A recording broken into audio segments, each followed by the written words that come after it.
it's Jay Wilson, and you found yourself here because you are thinking about getting a turtle, a terrapin turtle. But what does that include? How does this work? What do I need? What do they need? Well, this video is going to tell you all of that and a little bit more. So buckle up, follow along, leave a comment on if I missed something that you were curious about, hit that subscribe button and the notification bell so you can be notified of all of the amazing things that are coming through this channel. I greatly appreciate it. Without further ado, let's talk about Diamondback terrapins.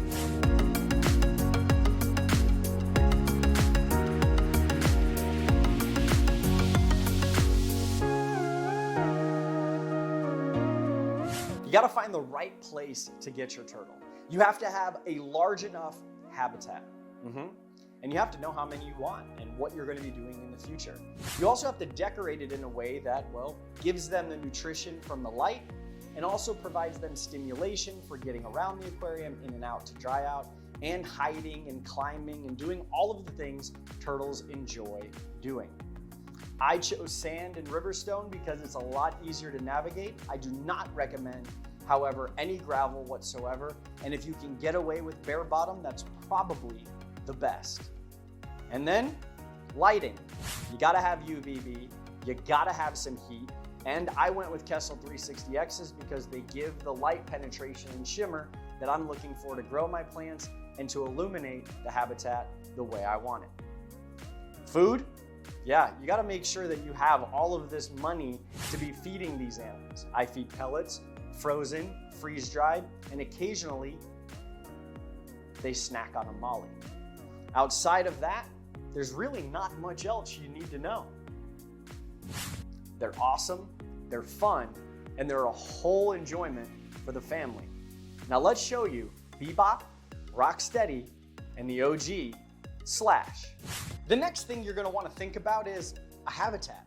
How am I going to house these turtles? Do I have plans to breed them? Can I put them in a tub? Can I put them in an aquarium? Can they be with fish? These are all things that I'm sure you're curious about. But whatever it is, I'm not going to tell you specifics because, well, there's more than one way to set up a terrapin habitat. I myself had chose a custom aquarium's paludarium, or amphibious tank is what they call them, I believe. It was perfect for my 2 at the time, now 3 terrapins, and still works perfectly well. You want to make sure that they have a basking area. You want to make sure that they have an area to dry out. That would be the basking area, not necessarily just the UVB light and heat that we'll get to in a few, but the actual process of coming out to dry out and being able to go back in and making sure that it's not stressful. I even added this really cool cork bark because, well, it floats. I provided plants, well, so they can hide, and I chose sand because it's easier for me to vacuum up. You want to stay away from any gravel because they poop a lot, like big poops.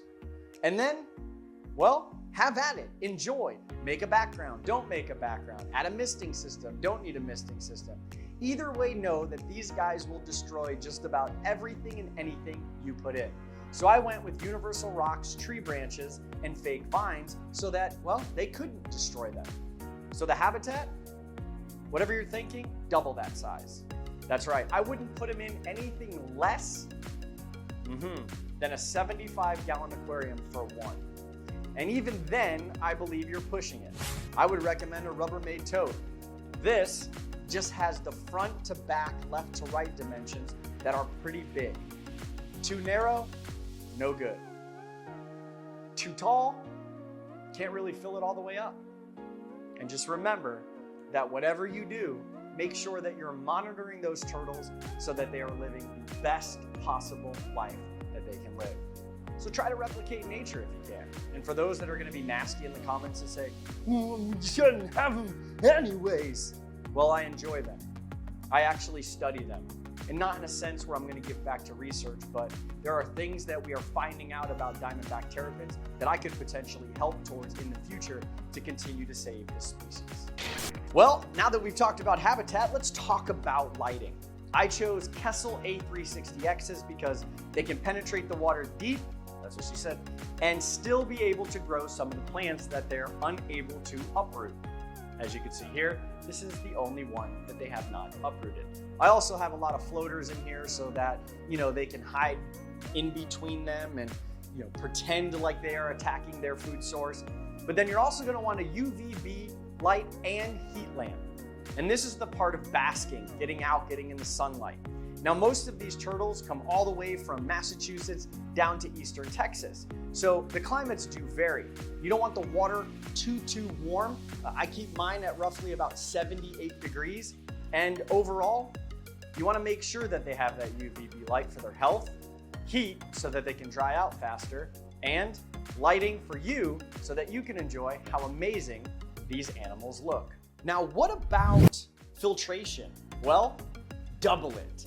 Turtles are well known to be gross, and you want to make sure that you are taking very good care of the water, because after all, you're really keeping the water first and the turtles second.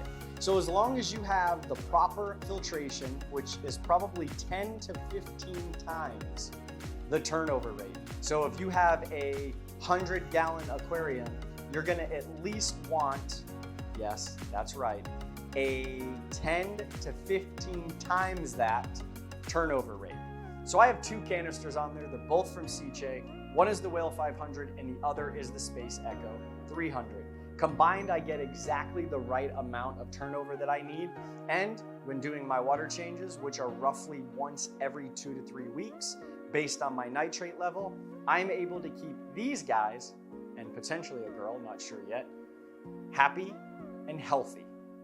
Now, a big question you may be asking yourself is, what the heck do they eat? Well, I feed mine Missouri pellets. Yes, it is completely, perfectly, absolutely fine to feed this animal these pellets. Why? Because they are jam-packed with nutrition, especially for an animal like this. And it makes it a lot easier for folks like you that may be not interested into feeding other sources of food. The other things that I do supplement with is smelt. I also supplement with freeze-dried shrimp. Sometimes on the occasion, some frozen shrimp that I thaw out and drop in, making sure that it's completely safe for your animal. And then, well, sometimes they eat these mollies. And that wasn't the intention, but that's what happens. So these mollies are constantly breeding and overall completing this ecosystem in the event they get hungry and are able to eat one of these mollies. There's nothing wrong with it. It's actually okay for them, and it encourages them to, in a sense, feel like they are still a Diamondback terrapin in the wild. It gives them that exercises, like you have your dog or your cat. It's the same thing. It gives them that mind, food, that mind food, that growing and training their bodies to go after something. They're never really losing that wildness. So you can feed them pellets, or you can do what I do and feed them a mixture of just about everything under the sun. Although I've never seen them eat vegetables. Maybe they're vegetarians. So now you really want this Diamondback terrapin, but you cannot take it out of the wild. Did you know that it is illegal, like straight to prison illegal, to remove them from the wild? So you have to find the right breeder. One that's humane, ethical. I found mine. I'm gonna give you his name, although he didn't ask me to do this, and nor is this a paid endorsement, but I got mine from Terrapin Station Exotics.